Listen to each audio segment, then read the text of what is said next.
Hey guys, Sifu Les Clements back in the Star Chamber. Thanks for watching. So today I want to talk about the situation of confrontation and a concept I have called Five Creature Kung, right? Primarily Four Creature Kung. We hope we can keep it there. I'll explain that in a minute.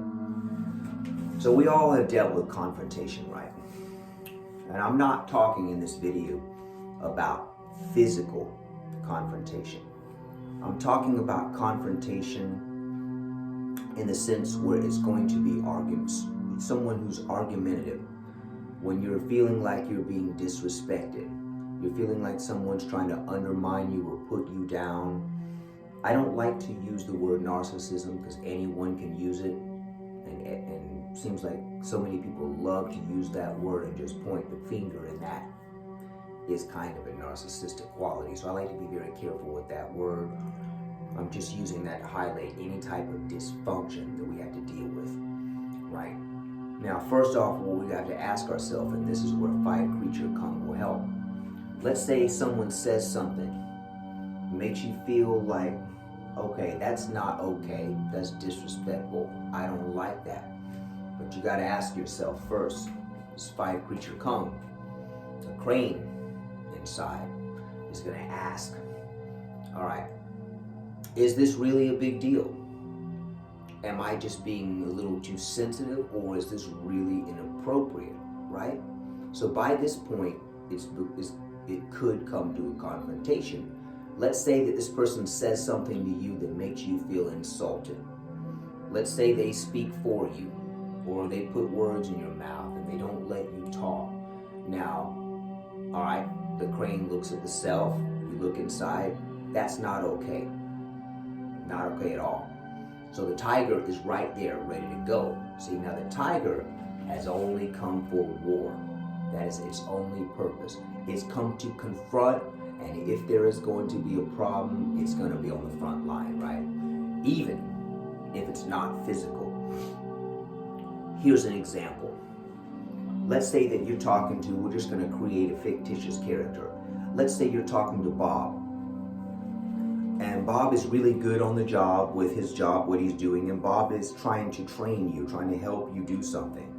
Well, it's something that seems really confusing and complicated because Bob does this every single day. So Bob starts dropping his little comments like, come on, it's not that hard. You have to think. Okay, if you're balanced, you know that Bob is being an asshole now, and this is going to be a problem. So Bob needs to hear something, okay? So imagine this. Which situation would you rather have? Would you rather go home and let Bob be on your mind and your emotions and your body, and you're really just, I can't believe he said that, blah, blah, because Bob does not even know it, but Bob is controlling you if this is happening. Bob doesn't know that. Probably not. Hopefully not. That's a different level if he does, but we're not even talking about that, right? So, would you rather have that? All that peace stolen, all that time you can't get back. It's like, so every time you see Bob, which is going to be the next time you go to work, right? It's going to be it's like a firecracker with a fuse. It's just burning away, like I said, burning away all that time you can't get back. All that time in your life that you were pissed off at Bob, even if it was for 3 days. All the problem that you had, all the time that you let Bob get to you. And I know because I've been there before. Everyone has a Bob or a Betty or whatever you want to call him or her that does this kind of stuff, right? So boundary. So you would rather have that, or would you rather, when he says, okay, it's not that hard, think about it. Okay, stop, first of all. Bob, listen, I appreciate you helping me. You know, I'm going to give him something. But you're going overboard with these comments. You're telling me it's not that hard, okay? That's not fair. I just started this job, so I would appreciate a little patience, okay? Do we have a deal? Call him by his name, Bob. Now, most people can't confront. Well, I don't want to say most people. There's a lot of people that cannot confront people like this. And this is why I'm doing this video, because this is Tiger right here. So raw Tiger is what Bob is going to meet when you're balanced. but that's what raw tiger looks like. It's not physical. You're not going to turn Bob into a paper mache with stuff going all over the place by tearing Bob apart with Tiger, are you? No. The mind might think about it. It might feel good to think about that, but that's not what's going to happen. All we're going to do with Tiger is we're going to stop Bob and ask Bob why he says that. So I tell Bob I would appreciate a little patience here. Boom. Now, if Bob says something again, the Tiger standard has been set. Now, if Bob does that again, hey, remember, one more time, I'm not going to be able to work with you like this. If Bob is a jerk about that, you can take it to the management or you can go somewhere else. See, but if you choose to stick around, like most people will quit that job. Many people will quit because one person drives them nuts like that, because they just can't confront them. But you can confront Bob once and tell Bob, no, that's not okay, in a peaceful way, where you kind of lift him up a little bit too. If you know what you're doing, you can play Bob. But you want to play Bob in a very positive way just to get him back on track if he's being a jerk. And it's possible. I've had Bobs that I've re-educated silently like this, and it works. And I've just discovered this within the last year, but it's that concept. So you can defend yourself and feel way better. So that's the situation you would rather have, right? Out of the two.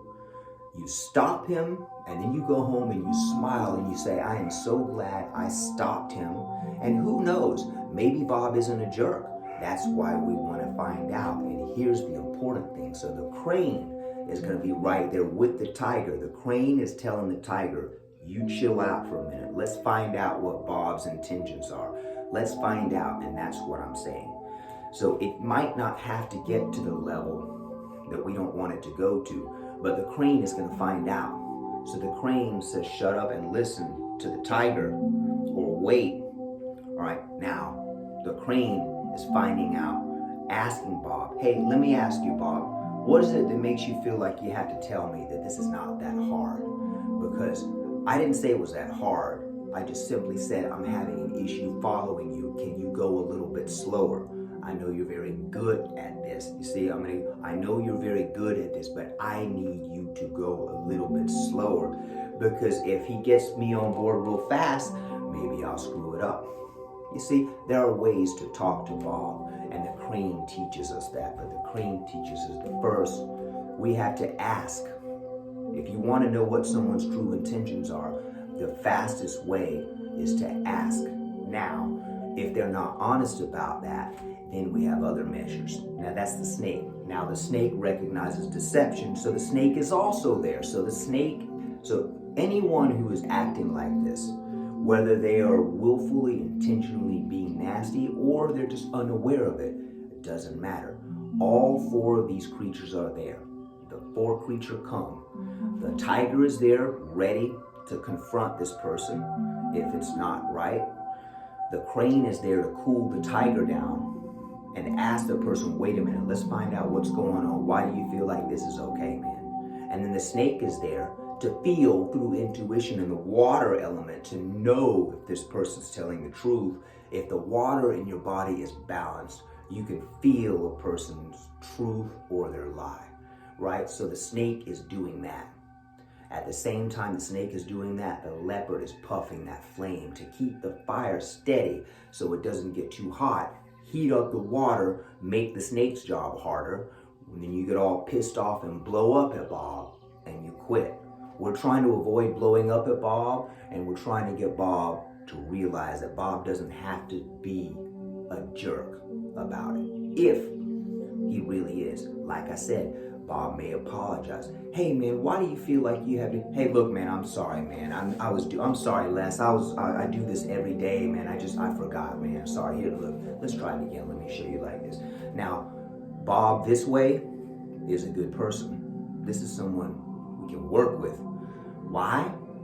Standards. You set your standards with Bob or Betty right away. That's Tiger.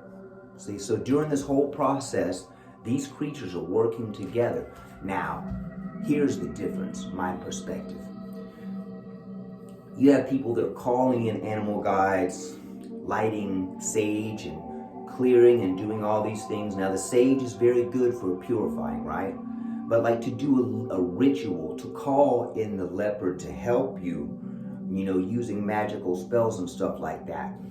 I love Kung Fu because instead of that, you just become the leopard, and that archetype and quality awakens inside of you. So I don't feel that I would need to pray to have the strength to deal with some person the next day, because I know that that tiger in me is ready for them. I trust the tiger. So the tiger, the leopard, the crane, and the snake, these creatures will work for you, but you do not pray to them. You become them through practice. I look at myself in the mirror some days and I say, what am I going to be today? Or what am I today? I am all of these things. So today, I am going to be tiger today. I'm going to practice confrontation if I need it, but I'm also going to train the tiger to be cool and chill. So when the tiger learns to relax, it can share all of its power. It can share and help in many, many, many ways. You see my hands, I'm pushing out, I'm exuding. The tiger, positive tiger, is golden, can shine just like the leopard, but it corresponds to earth. Unlike the leopard, who corresponds to fire. You see, so when we use these creatures properly, when we train them right, they will develop inside. So instead of praying to an external God, you become those qualities inside. So if the God that people are praying to is real, it would welcome that practice, because that would be the source of all of these things. And that is why I love Taoism, because it's simple. Taoism and Buddhism, very simple. Breathe, accept, and live. And then pretty much damage control as best you can. So the elemental system that I'm using is not only for damage control, but it's always for propelling ourselves forward, always doing something better. Are there situations that are really tough? Yes, but we can deal with those situations much better if we have the elements inside of us awakened. So remember, balancing earth, water, fire, and air in the body. When that happens, all those representatives are there that rule those. So the crane has jurisdiction in a situation with Bob, because words travel through the air. Thoughts and intentions are all in the air, and the crane rules air. So the tiger has to bow down and wait. Not bow down, but the tiger has to stay on hold. That's a bad word. The tiger never bows down. That's a big mistake there. But the tiger has to sit and wait because it's in check. The snake is going to wait, and the leopard are going to wait, because this is the crane's jurisdiction. The crane is going to determine the intentions by reading, by being patient. The crane, the snake, and the leopard are going to keep the temperature of the water right, because the leopard puffs the fire, right? The snake controls the water, the intuition. So the person's not going to get too heated. They're not going to get too pissed off. Now, if the person really is a jerk and the crane sees the intentions are bad, the crane steps back and says, all right, tiger, it's all you. Hence the term, go get him, tiger. That's not where the term comes from, but I like to kind of throw that in. Go get him, tiger, exactly. Okay, now you can move. So now the tiger can come really out and say, look, that's not appreciative. I don't respect that. I don't appreciate it. One more time and we'll have words. Are we cool? Yeah, all right, boom. Standard set. Now here we go. You probably won't have another problem out of that person, but be careful. Certain type of person that could go boom, straight into conflict. Now, if they come heavy back, now you go right back to the crane. See, the crane teaches the tiger to back up. So now we're going to draw this out of this other person. And the crane knows that when the tiger can step back, all the attention is going to shift onto the aggressor the tiger is stepping back from. So be careful with some people with tiger, because they are ready for conflict. And those type of people, your tiger recognizes, steps back, and if it has to come to something physical, we want to make sure that the dots The I's are dotted and the T's are crossed, which means everyone around can see what is happening, and I call that dragon's art. These creatures are going to paint a picture for the police to see, using everyone there, which is the truth, if it comes physical. But most of the time it won't, especially in a workplace like that. But my point is learning the archetypes, projective archetypal force, and 5 creature cone. So anyway, I hope you've enjoyed this video. Have a wonderful day. If you like this video, click on that like button down below. Even better if you would subscribe. I'll be doing more videos coming. Thanks for watching. Have a wonderful day. Take care.